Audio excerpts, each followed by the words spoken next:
지금 대한민국 직장인의 퇴사원인 1순위가 인간관계라고 하죠. 사실 인간관계라는 말로 포장되어 있지만 직장 상사 때문인 경우가 90% 이상이고요. 직장 상사와 도저히 함께할 수 없으니까 이직이나 퇴사를 선택하는 거죠. 반대로 부하 직원 때문에 그만두는 상사는 거의 없고요.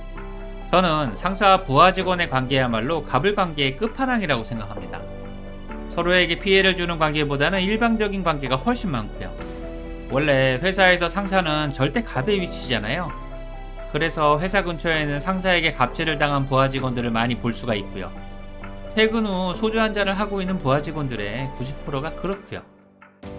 하지만 누군가는 상사는 부하 직원이 모셔야 할 가장 중요한 고객이라고 말하기도 하죠. 부하 직원의 존재 가치가 상사의 인정과 신뢰에서 나오기 때문이고요. 상사는 부하 직원의 직장 생활을 한 방에 찢어버릴 수도 있는 무서운 사람이기도 하죠. 그래서 사람들은 불가원 불가근이라는 말로 상사와 적당한 거리를 유지해야 한다고 말을 하고요. 상사는 너무 멀리 있으면 얼어 죽고 가까이에 있으면 타 죽기 쉽거든요. 하지만 상사와의 적당한 거리에 대해서는 구체적인 이야기가 거의 없고요. 회사나 사람, 상황과 관계마다 케바케니까요. 어쨌든 상사라는 사람은 너무 힘든 존재라는 사실은 변함이 없죠. 그렇다면 부하 직원 입장에서 상사를 좋아하거나 사랑하는 것이 가능할까요? 당연히 쉽지 않죠. 만약 이런 관계에 있다면 행복한 직장 생활을 하고 있다고 봐도 무방하고요.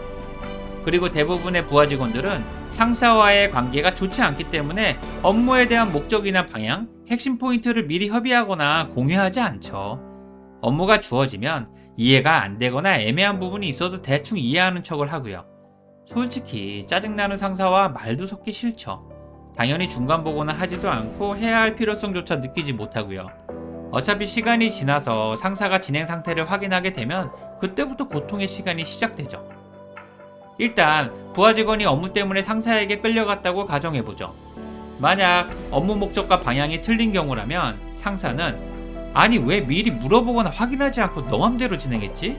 아무튼 내가 이럴 줄 알았다니까. 괜히 아까운 시간만 낭비했잖아. 제발 모르면 확인하고 물어봐 라고 짜증을 내죠.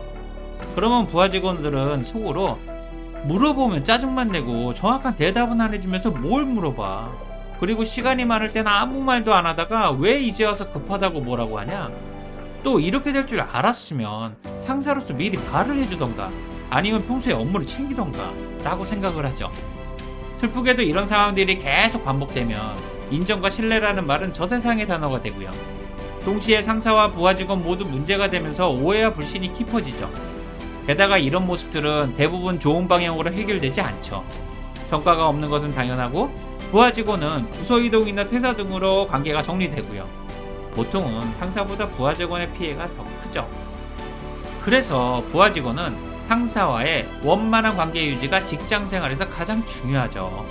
상사도 사람이기 때문에 자신을 싫어하는 부하 직원이 누구인지 대충 다 알고요. 그러니 부하 직원이 상사를 먼저 사랑하거나 좋아하지 않으면 관계가 개선되기가 쉽지 않죠. 부하 직원이 약자니까 강자에게 먼저 손을 내밀어야 하고요.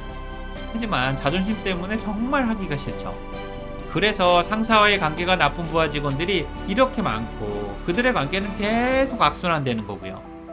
솔직히 부하의 칼에 죽는 장수는 있어도 부하 직원 손에 죽는 상사는 없잖아요. 쥐가 구석에 고양이를 물지만 그 다음 이야기가 어떻게 되었는지는 아무도 모르고요. 고양이가 자기에게 덤빈 개념 없는 쥐를 가만히 놔뒀을까요? 직장 생활은 지옥이라는 말이 이래서 나오는 거고요. 그렇다면 여러분들에게 묻고 싶습니다. 부하 직원이 상사를 사랑하거나 좋아하는 게 정말 가능할까요? 솔직히 저는 잘 모르겠습니다. 오늘 내용에 공감이 되신다면 구독과 좋아요를 부탁드릴게요. 지금까지 직장 수풀 인지였습니다. 고맙습니다.